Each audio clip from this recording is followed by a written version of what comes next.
నమోస్తు రామాయ సలక్ష్మణాయ దేవ్యై చ తస్యై జనకాత్మజాయై నమోస్తు రుద్రేంద్ర యమానిలేభ్యో నమోస్తు చంద్రార్క మరుద్గణేభ్యః.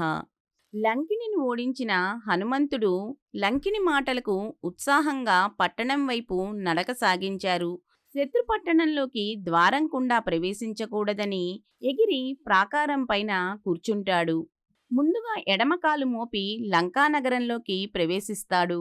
లంకానగర సౌందర్యాన్ని సౌభాగ్యాన్ని చూస్తూ ఒక భవనం మీద నుంచి మరో భవనం మీదికి దూకుతూ అన్ని గృహాలను ఉద్యానవనాలను జానకీదేవి కోసం అన్వేషిస్తూ ఉంటాడు. రాజమార్గంలో మహాసైన్యాన్ని రథములను గజములను అశ్వములను చూస్తాడు. శత్రు సైన్యాన్ని అంచనా వేస్తూ ముందుకు సాగుతాడు. రావణాసురుడిని అంతఃపుర మందిరాలను పానశాలలను కూడా అణువణువు గాలిస్తాడు. కాని ఎక్కడా సీతమ్మ వారి జాడ కనపడలేదు. బంగారం మణిమాణిక్యాలతో రత్నకాంతులు వెదజల్లుతూ ఉన్న రావణాసురుని అంతఃపురంలోని ప్రతి మందిరాన్ని అణువణువున సీతమ్మ కోసం గాలిస్తాడు హనుమంతుడు. ఎంత వెతికినా సీతమ్మ జాడ కనపడలేదని నిర్వేదం ఆవహిస్తున్నప్పుడు హనుమంతుల వారు తనను తమాయించుకుంటారు. భూగర్భ గృహాలను దేవాలయాలను ఉద్యానవనాలను చిన్న నీటి గుంటలను చెరువులను సరస్సులను ప్రవాహాలను అన్నింటినీ కూడా అణువణువునా వెతుకుతూ ఉంటారు.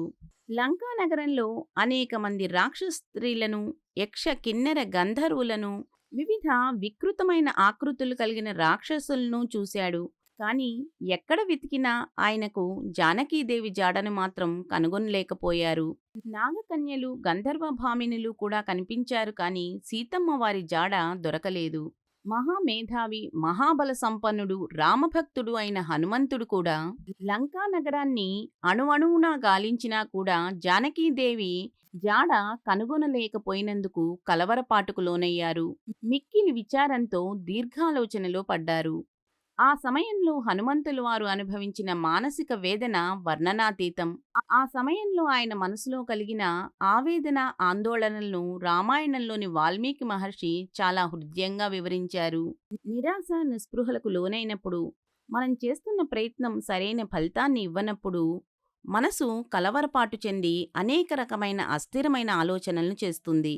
కానీ ఆ క్షణంలో మనస్సుని ఉత్తేజపరుచుకొని రాబోయే పరిణామాలను ఆలోచించి ఏ విధంగా ప్రయత్నాన్ని వదలకుండా విజయాన్ని సాధించాలో మనకి హనుమంతుని దూరదృష్టి ముందుచూపు ఆలోచనా సరళి మానవాళికి మార్గదర్శకంగా ఉంటుంది.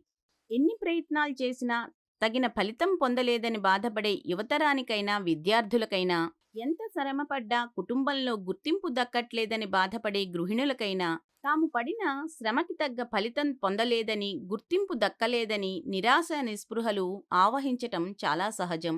అలాంటి పరిస్థితి నుంచి బయటపడి ముందుకు సాగాలన్నా లక్ష్యాన్ని సాధించాలన్నా మన రాబోయే వీడియోల్లోని సుందరాకాండలోని హనుమంతుల వారి కథలను తెలుసుకోవాలి, స్ఫూర్తిని పొందాలి, మరింత ధైర్యంగా ముందడుగు వేయాలి, విజయాలను సాధించాలి. జై Sriram. Like, share, subscribe to Sundara Kasepu.